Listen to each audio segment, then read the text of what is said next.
The in situ resource utilization demonstration field test will take place in November 2008 at Mauna Kea, Hawaii. Now, why is NASA here? Well, one is for Pisces made this site available to us, helped us appreciate the value of this site as a lunar analog. As you can see, we have very loose grained soil here, dark in texture. Until just yesterday when we finally had some rain, it was very dusty here. So dusty that we had dust storms on many days where it was just unbelievable. One of the unexpected difficulties that we had to face. A renewed vision for human space exploration has prompted NASA to develop a sustained human presence on the Moon, using its new human spaceflight architecture known as the Constellation Program. There's a new vision for space exploration. We've been working on it for about 4 years now. The goal is to get back to the Moon by 2020. Humans on the Moon by 2020. Now, why would we go back to the Moon? We've been there, done that. Well, we're going to learn. There's a lot more science left to do, but we're going to learn how to live long-term in space on other planetary bodies. The other part of the vision is going on to Mars, maybe 2030, 2035. When we send a human mission to Mars, the astronauts will have to live on the surface of Mars for over 500 days.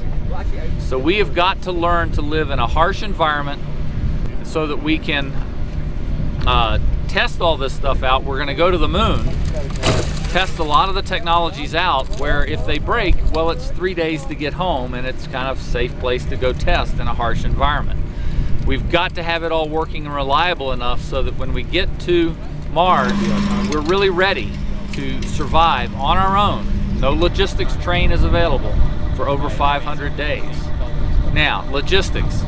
That is one of the things that we're here about. One of the key things that you need to survive is oxygen. You need oxygen to breathe. And every human space mission, we have always carried everything we needed, food, water, oxygen, on our backs in our rocket ship. Therefore, they have to be huge. To go to Mars, to carry everything we would need, virtually impossible. In fact, I'd say it is impossible. We just wouldn't find the money to build a rocket that big. So, we have to learn to live off the land. Much like Lewis and Clark lived off the land when they explored the western part of the mainland US. They took rifles, they took pots and pans with them, you know, they took some essentials, but then they lived off what they found where they were. Well, that's what NASA is here learning to do this past 2 weeks. We are learning to make oxygen out of soil. This stuff here is loaded with iron oxide, rust. We have chemical processes that will remove that oxygen from the iron so that we can have it to breathe. Now, some of the folks worry that we're maybe in some way damaging this sacred site. We've worked very hard with Pisces to understand the cultural sensitivities of this site, and I assure you there's nothing being taken from this site.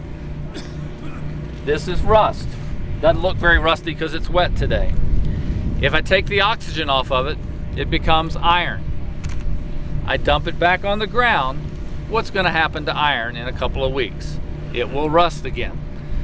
This soil is going to be just like it was in a couple of weeks as it was before we got here.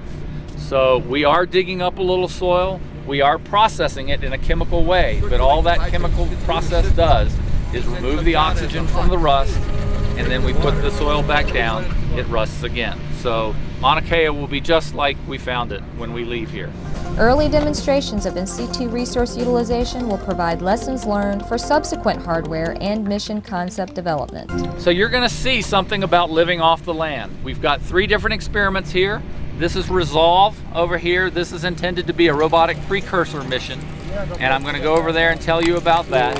And then in the distance here we have 2 close, I'm going to call them subscale.